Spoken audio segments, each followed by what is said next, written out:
This latest crisis escalated on Sunday when the U.S. Embassy in Ankara announced it was suspending non-immigrant visa services.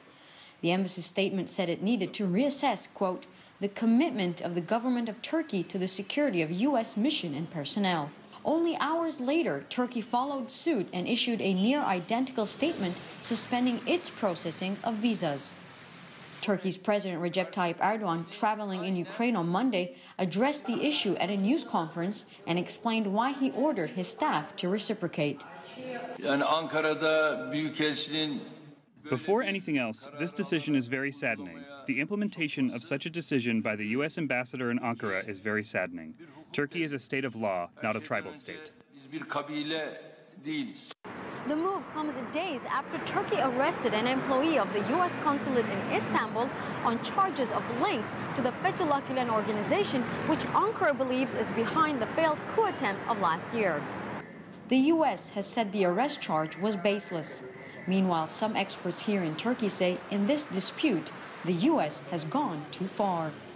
Bugüne kadar karşılaştığımız ikili ilişkiler bağlamında In terms of bilateral relations between Turkey and the U.S., we've now hit rock bottom. This decision by the U.S. affects Turkish citizens directly. It aims for them to question the Turkish government's actions. For the first time, the U.S. has made a move that will cause difficulties for Turkish society.